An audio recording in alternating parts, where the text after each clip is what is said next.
Wag niyo po akong kakawayan. Yes po. Hi, I'm Teacher Timmy. Welcome to my channel, Teacher Timmy Talks. At ngayon, pag-uusapan naman natin yung mga do's and don'ts para sa mga taong may retinitis pigmentosa. I am a person with disability. I have this eye condition called retinitis pigmentosa where I have low vision. In my channel, marami na akong mga contents about RP and it's commonly known sa western countries. That's why nakaka-relate ako pag nakakita ako sa feeds ko sa Blue app ng mga contents about people having RP. And yes po, for your information, hindi po kami yung legally, yes, we are legally blind. We are considered legally blind. Kaya nga po, PWD ako. But hindi po kami yung mga bulag na or visually impaired people na kitang-kita mong maliliit na yung mga mata. Or as in wala ka na makitang mata. Narito ang mga bagay na wag mong gagawin at dapat mong gawin to deal with people na katulad ko na may RP. Number one, sinabi ko na kanina, wag nyo po akong kakawayan. Saying hi to me through sign language or through your hand like this, waving at me, won't do anything. Especially po kung mag-isa lang ako, makakasalubong nyo ako sa daan, pagkakamalan nyo talaga ako na isnabera. Kasi I get that all the time. Like, I come across teachers sa school, kasi teacher po ako, na from afar, they would wave at me, smiling at me. Anything visual po, hindi ko po makikita. Kasi po, I am a visually impaired person. Okay po, klaro. Kaya wag niyo pong iisipin na, bad day siya, may pinagdadaanan, ay, may problema ito, ay, hindi minsan yung mga tao, pagka sobrang malapit na kami, sasabihin nila, kanina pa kita kinakawayan. I was waving at you, kanina pa. And I smile and say, ay, hi po. I do not say sorry. Kasi why should I say sorry? Hindi ko nga nakita, 'di ba? So mag-smile na lang ako at sasabihin ko, hi po, 'di ba? Ganun lang kasimple. So first, do not wave at a visually impaired person because that person will not see you waving at her. Kaya pag kami kasama ako, from afar, pag may nag-wave na, even students, ma'am, gumaganon sila.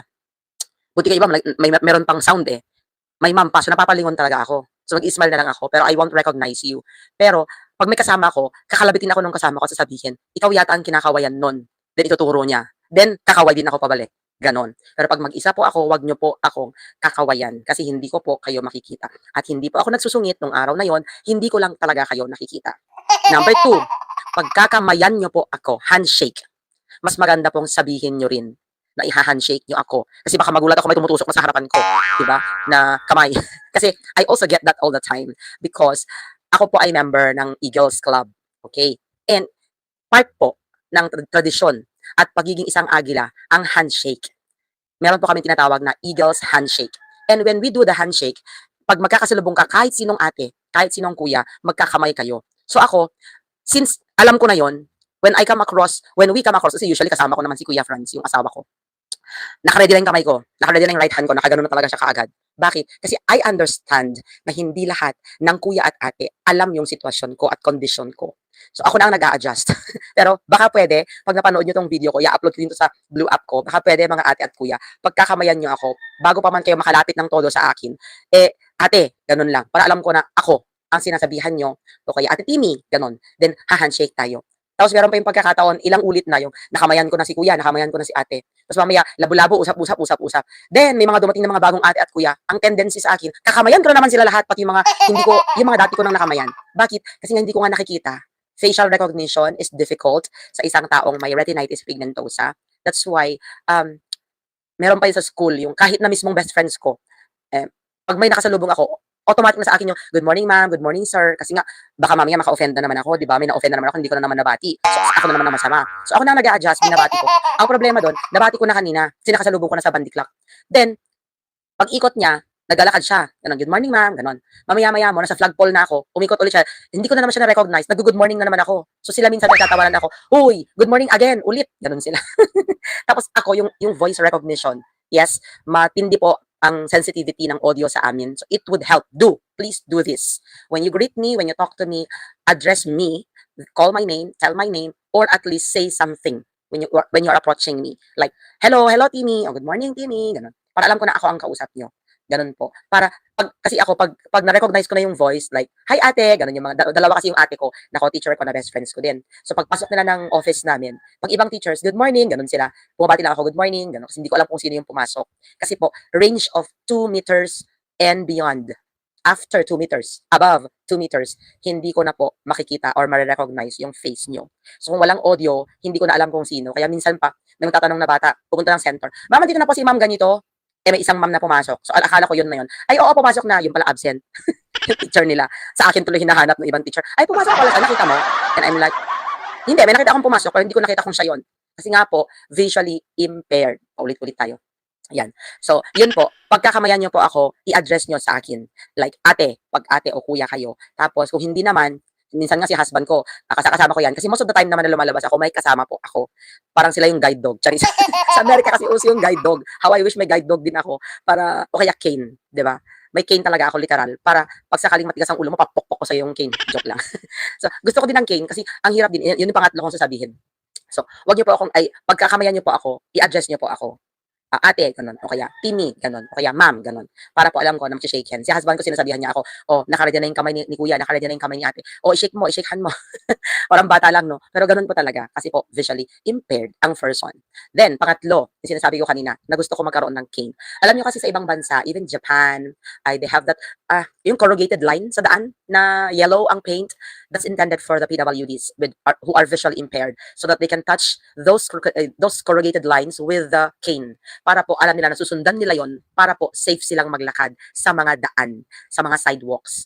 Nakita ko yun sa Baguio and tuwan-tuwa ako. Kaso nung tinry kong dumaan doon, binangga-bangga ako ng mga kasalubong namin sa may Burnham Park. Tapos nakita ko putol-putol. So dito meron, mamaya wala patse-patse. So kung patse-patse yun at blind person, totally blind yung naglakad doon at naka-cane siya, kawawa naman siya. Binangga-bangga niyo. So bakit pa tayo naglagay ng ganun doon? Just to show tourists na meron tayo non-accommodations for PWDs or visually impaired, but actually hindi na-educate yung mga tao sa paligid. Ano ang purpose nun? At meron talaga mga tao na normal na doon talaga dumadaan. Kasi nga, safe yung way niya, yung path niya. So doon sila dumadaan. So mas safe sila doon. Samantalang kami na visually impaired, kami na ang hindi safe. O di kami na ang nag-adjust para sa inyo.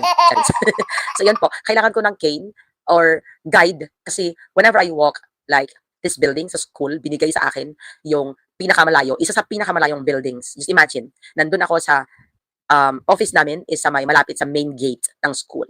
Na ang binigay sa akin is outside the main campus, which is the backside gate of the school where building 15 is located.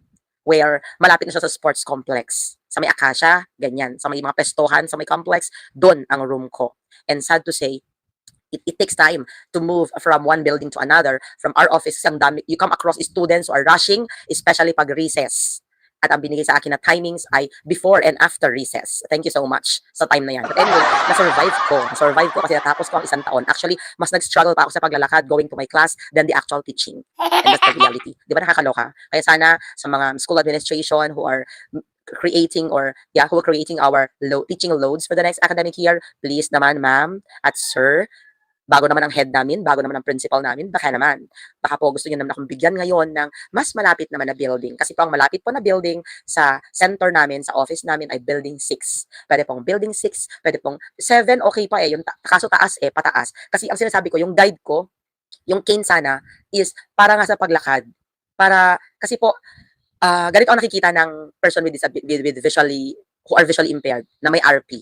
Meron po kaming nakikita na aside from blurry vision, may nakikita kaming patse-patse, black patches sa harapan namin. That's why hindi buo yung image na nakikita namin.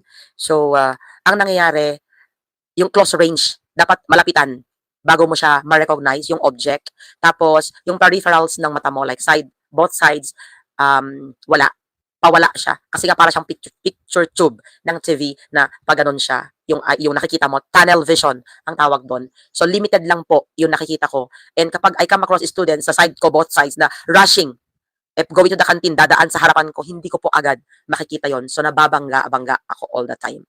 And eto na, pang-apat, hindi lang yung nakakasalubong, kaya nga hirap po akong tumawid. Dapat po pagtatawid ako, may kasama ako palagi. Pag wala po akong kasama, chances are, I will wait until the road talaga is clear. Ang problema, kailan makiklear yung harapan ng school? School zone yon, daanan yon ng mga tricycle. Especially mga tricycle sa Tuguegarao, mga ewan. May hanas pa tayo, sino? Totoo naman, magkakat sila, bibilis sila. Kahit po may pedestrian lane sa harapan namin, hindi po yun pinapansin ng mga motorista.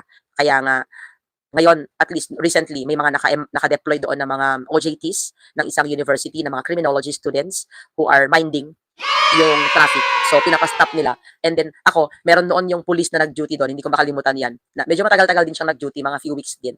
Na pag umaga, nandun siya. And binababa kasi ako noon ni husband, doon sa kabilang side. So, I had to cross.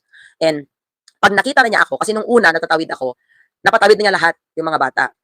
So, few seconds yung gap. Hindi ako nakasali sa pagtawid. Hindi ko nakabol. So, tiningnan niya ako. Napansin ko siya nung sobrang lapit ko na sa kanya. I stood beside him. Then, kulang na nga lang, hawakan ko na siya eh. Kasi pag naglalakad ako, may hawak-hawak ko yung kasama ko. Tapos, inantay ko talaga, napaistapin niya lahat yung mga tricy. Tapos napansin niya na hindi ako tumatawid. Kasi yung mga ibang bata, igaganon lang yung kamay, tatawid na sila, tatakbo na. I cannot do that. Kasi pag ginanon ko at tatakbo ako, what if tumuloy yung tricycle? Hindi ko nakita, patay ang person. So dahil doon, nung pinahinto na niya, kasi naipon na, nag-pile up na yung mga tao na nasa likod ko din, mga students na nag-aantay, pinahinto na niya yung mga tricy. Then, tumawid na. The next day, it happened again, it happened. Nung mga sumunod na mga araw, pag nakikita na niya ako, papahintuin na niya. With or without mga kasama, kasabay, pinapahinto na niya yung mga tricy. Tapos, good morning ma'am, gumagano na siya sa akin. Good morning po, ganun. Thank you, gumagano na ako. Sige, smile na siya. So, ibig sabihin, buti pa si sir, alam niya, di ba, nag-adjust pa siya. So, part na ng job niya, napatawirin niya ako. Kasi nga, hindi po ako makakatawid. Then, yun nga, pang-apat, sa hagdan. Hirap po akong umakyat sa hagdan. And you know what? Yun nga ang binigay sa akin. Lahat taas, halos, ang klase ko. I think out of 5 na klase ko, 4 doon ang aakyat. O, di ba, ang saya? Na-schedule ko last year.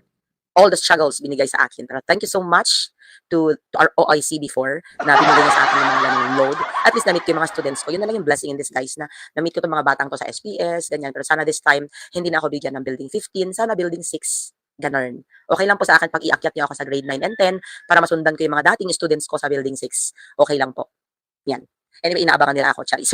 Request kung pwede. Pero anyway, I will write a letter to our principal to really address my concern kasi I think and I believe hindi tayo mapagbibigyan kung i-air lang natin sa social media platforms kasi this is for my audience, hindi naman ito para sa aming administration. So I'm gonna write a letter, formal letter, addressed to the principal, perhaps next week kasi hindi pa naman, by May pa naman ang pag-arrange nila ng schedules namin. Pero I'm anticipating para kung sakali, at least ready na tayo at mag-expect ako na I hope ma-address naman para somehow medyo gumaan naman kahit lang yung pagpasok ko sa klase, 'di ba? Next academic year. Hindi naman siguro kalabisan na mag-request, no. Then, ano pa? Number 5. Huwag niyo po sabihin sa akin pag nagpapaturo ako, nasaan yung ganito? At sasabihin niyo sa akin, nandun oh. Nandyan oh. Nandun. Saan po yung don? Saan po yung dyan? Pwede po specific. Kailangan sabihin niyo sa akin kasi I'm a PWD, visually impaired person. So, kailangan ko po ng exact location yung sasabihin niyo sa akin. Like, nasa taas ng ref, nasa may bar counter, nasa may table ng head, yung paper. Nagpa-print ka, tapos sabihin mo, ay, ma'am, andun yung ganyan. O, tapos nilang ko, saan banda? Andun o, sabay tuburo. Hindi ko po talaga makikita pag tinuturo lang. Sabihin niyo po sa akin kung nasaan. Pati sa groceries, tatanungin ko, kuya, saan banda yung juice pack dito? Doon, ma'am, oh. Salamat, kuya. Napaka-helpful. Di ba?